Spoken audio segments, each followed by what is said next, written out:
നമസ്കാരം, പ്രവാസി മലയാളിയിലേക്ക് സ്വാഗതം. തണുപ്പിന്റെ പിടിയിലമർന്ന് ബഹ്റൈൻ. സാധാരണ ഡിസംബർ പകുതിയോടെ എത്തുന്ന തണുപ്പുകാലം ഇത്തവണ ജനുവരി 2ാം വാരത്തിലാണ് ശക്തമായത്.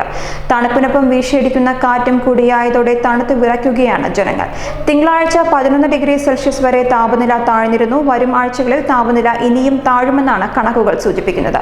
ശക്തമായ കാറ്റുണ്ടാകുമെന്നാണ് കാലാവസ്ഥാ പ്രവചനം. തണുപ്പ് ശക്തമാകുമ്പോൾ പകർച്ചപ്പനി പോലുള്ള അസുഖങ്ങൾക്കും സാധ്യതയുണ്ട്. അതിനാൽ ജാഗ്രത പാലിക്കണമെന്ന് ആരോഗ്യരംഗത്തെ വിദഗ്ധർ മുന്നറിയിപ്പ് നൽകുന്നു. പനി, ജലദോഷം തുടങ്ങിയവയാണ് തണുപ്പുകാലത്ത് സാധാരണ കണ്ടുവരുന്ന അസുഖങ്ങൾ. ഇവ പെട്ടെന്ന് വ്യാപിക്കുമെന്നതാണ് പ്രത്യേകത. ശരീരവേദന, മൂക്കൊലിപ്പ്, ചുമ തുടങ്ങിയവയാണ് ലക്ഷണങ്ങൾ. സാധാരണഗതിയിൽ 4 മുതൽ 5 ദിവസം വരെ അസുഖം നീണ്ടുനിൽക്കും. ചിലപ്പോൾ ഒരാഴ്ച വരെ എടുക്കാം അസുഖം മാറാൻ. ഒരാൾക്ക് വന്നാൽ കുടുംബത്തിലെ മറ്റുള്ളവർക്കും പകരാൻ സാധ്യതയുണ്ട്.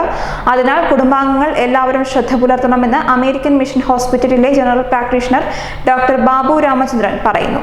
അസുഖബാധിതരായവർക്ക് രക്തപരിശോധന പോലെയുള്ള പരിശോധനകൾക്ക് ശേഷമേ ചികിത്സ നടത്തേണ്ടതുള്ളൂ. നാട്ടിലേതുപോലുള്ള ചുക്കുകാപ്പിയൊക്കെ കുടിച്ച് വിശ്രമിക്കുന്നതാണ് നല്ലത്. H1N1 പോലുള്ള പനിയാണോ എന്ന പേടി ഒഴിവാക്കണം. തണുത്ത ഭക്ഷണങ്ങളും പാനീയങ്ങളും പരമാവധി ഒഴിവാക്കുക.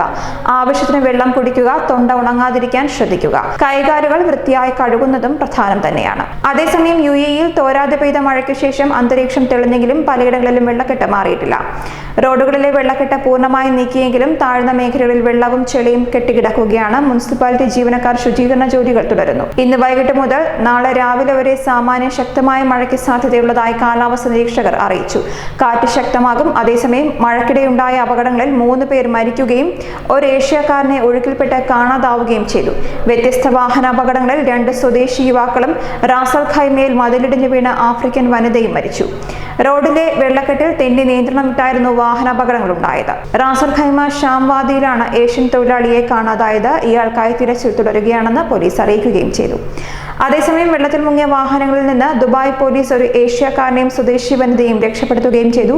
ദുബായ് ഇന്റർനാഷണൽ സിറ്റിയിൽ ചൈന, ഇംഗ്ലണ്ട് ക്ലസ്റ്ററുകളിലെ താമസക്കാർക്ക് മഴയെ തുടർന്ന് 2 ദിവസത്തിലേറെ പുറത്തിറങ്ങാൻ സാധിക്കുന്നില്ല.